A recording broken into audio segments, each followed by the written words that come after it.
Hey, you guys, it's your girl Tina with BookWithTina.com. Ooh, that sun is shining. Let me try to see this way. All right, you guys. This morning, I did my run. It is day 3 of fasting. There was something that I noticed yesterday while I was having a conversation with one of my friends because I've been doing a liquid fast, right? I'm not giving up all food and all that for the rest of my life. I just felt like in order to get to where I needed to be on this particular journey, that I needed to do a liquid fast. My liquid fast consists of course, wonderful water, tea, depending on which tea of the day I'm feeling like, right? Um, Supplemental drink, and soup and or broth, right? And I try to stop um, drinking and getting my supplementals and soups before 6 or 7 o'clock as much as possible. But with this being day 3, I was up. I had so much energy. I was up till like after midnight, and I did not want to be up that late. But if you guys remember, yesterday I started going through my cards, right? Which I pull the cards and I'll show y'all the cards online, but I do the research like behind the scenes. Um, but yesterday, and I'm going back for a second, I went, I I went to the store, and as I was at the store talking on the phone with my friends, like if you know me, you like, oh yeah, she does talk on the phone. While I was at the store, I had a realization, two great, wonderful realizations. One, since I've been doing this fast, and I know it's at yesterday, it was only a couple days, but I noticed it was the first time that I did not say I need to take a nap throughout the day. Now, on day 1 of the fast, I kind of started wanting to rest at 9 o'clock. Not I'm sleepy, I'm overcome, I can't control how sleepy I am. None of that. I just felt I need to lay down and rest. In the past, I used to put my phone on bedtime mode at 9 p.m. because that is my time for me after 9 p.m. When you fast and you do things and you're trying to get back to a certain point, one thing to remember is that your body always has muscle memory. Always has muscle memory, right? So make sure that you keep that in mind during your journey, whatever journey that is. But me finding myself feeling more energetic, my blood pressure with my chiropractic adjustments. Shout out to Legacy Chiropractic, located on Sheridan Road in Lawton, Oklahoma. Um, my blood pressure is starting to regulate and be normal, right? And then this is day 3. So I have been struggling with my blood sugar levels. Day 3, today I woke up to a very pleasant surprise. Oh my gosh, my blood sugar level was almost exactly where it needed to be. Questions that one of my friends asked me, right, is what, and my mom too asked me, what is your purpose of this fast? I would tell you a long time ago, right, in my teenage years, um, I'll go back even further. As a little girl, my mom used to teach me about fasting.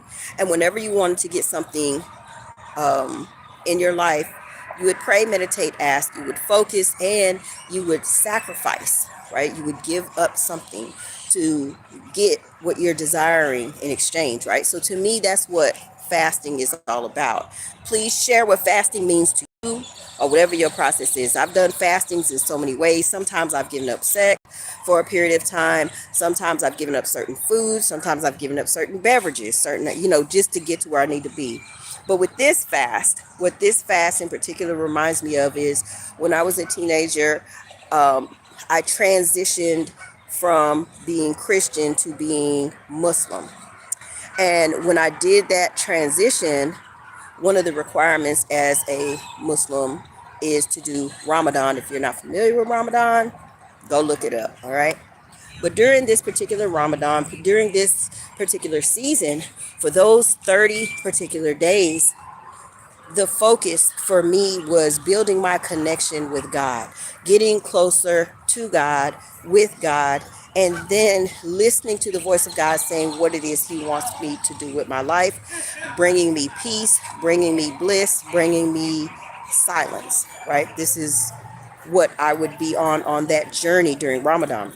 During Ramadan, you are to eat before the sunrise and after the sunset. So, no food, no drink. That's how I did my fast. No food, no drink for 30 days during Ramadan. And then you're supposed to read a chapter in the Quran each day. And by the end of the 30 days, you should completely be done reading the Quran. So women, and during that time, keep it in mind I was a young woman, women are not supposed to fast because they're on their cycle and it is considered to be unclean during those times of the month. But me, because I'm hard-headed, right? I've always been a rule breaker. I'm like, nah, the men are not the only ones that can do this. I want to get all of my blessings. So I would do the complete 30 days. Now, those days that I was on my cycle, did I tell the men that that's what I was doing? No. Why? Because it's none of their business. So what's something that I'm also learning on this journey, right? It's okay to share a little bit, but you don't have to share a lot of it. You don't have to share everything. You don't have to share all your goals. And sometimes you want to share goals. And when you share your goals, you have the right people that come in and want to help you. But sometimes you have some people that want to come in and take over your goals. And then you have some people that want to give their opinion. So what's the difference between an opinion and wise counsel, right? So an opinion is, I just want to say something. I want to give you something. It is not necessarily something that is necessary. But what is wise counsel? Wise counsel is a person who has the knowledge and wisdom to help you through an experience. And what I'm learning right now is I want to be surrounded by people that not only just have opinions for the times that I want an opinion, but I mainly want to be around people that have the wisdom, right? Advisors of wisdom. That's what I'm looking for, right? Because I feel as though I am also an advisor of wisdom. So I need to raise my bar up a little bit. Yesterday, I also watched a video of myself. If you have Facebook memories, this is what I would like you to do. When you go through your Facebook memories, I want you, because it may not be every day, but the day that you see a Facebook memory where you did a video, this is what I want you to do. Pay attention what you were doing then, as opposed to what you're doing now, and see if you can see the cycle and or the pattern, okay? The cycle and the pattern of what you were doing around that time. Now, I watched a video yesterday where I was saying, who's next? And I was very much so passionate about it. And during the who's next, the reason why who's next came up and the reason why I was so passionate was because during that time, it was the George Floyd incident had happened. People were rioting. And when the people were rioting, it caused my job at the time to close down. Fear was struck across the nation, and I'm not going to get into that whole thing because in the video I was very passionate, but this was my takeaway. When I was watching the video and sharing my opinion on that, right, and also sharing my wisdom on that, this is what I realized. I realized I was an advocate for humans in this environment, right? And during that time in my journey, I came across people that were wanting separation. And I was moving away from separation. I believe in the melting pot. I believe in being who you are. As long as you are not hurting or harming anybody, emotionally, mentally, physically, sexually, financially, as my big sis say, don't leave out the finances, sis, right? People that want to harm your reputation or harm you because they don't get access to you. Right? So I was an advocate, and I still am an advocate for humans in this environment. And the reason why I started saying humans in this environment is because I was saying community. People had a problem with me saying community. Oh, well, are you talking about LGBT community? Are you talking about the black community? Are you talking about which community? You talking about poverty community? You talking about rich community? Everybody wanted to be so specific about the community.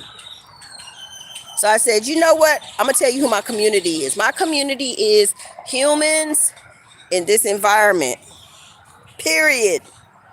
And I'm sure there's another video that explains it deeper when I go to watch. But right now, this is what I'm gaining. What I love to do as a coach, as a speaker, and as an author is helping people to look forward and move forward and to focus and to face challenges, see their victories. Sometimes go back to an experience, not to relive it, but to rewatch it and replay it so you can learn the lesson. So the next time you come upon an experience, pleasant or unpleasant, because sometimes you got to remember those pleasant experiences and recreate those as well, right? That's what I love doing. Humans, we all need love. We all need help. Humans, we have to be selective of who we choose to have in our space. If we are going to have the right people in our space, then we don't have to worry about unpleasant experiences happening in our life, and at least we can lessen them. Day 2, which was yesterday, I was energized. I felt a little bit more focused on my goal. I spoke to the right people yesterday, and the people that tried to disrupt or distract me, I went ahead and allowed them to go into the space that they needed to be in. I'm going to wrap this up, but I just want to share how I was feeling. Oh yeah, Tina, you named this video Love and Power. Yes, I did. So I want to say this. While I was at the park this morning, the songs that were playing were all about love and power. A lot of people think that vulnerability, you can't be loving and powerful, and showing that vulnerability means that you're weak. But I think quite the opposite. I think in order to love, you have to be strong. You have to be courageous.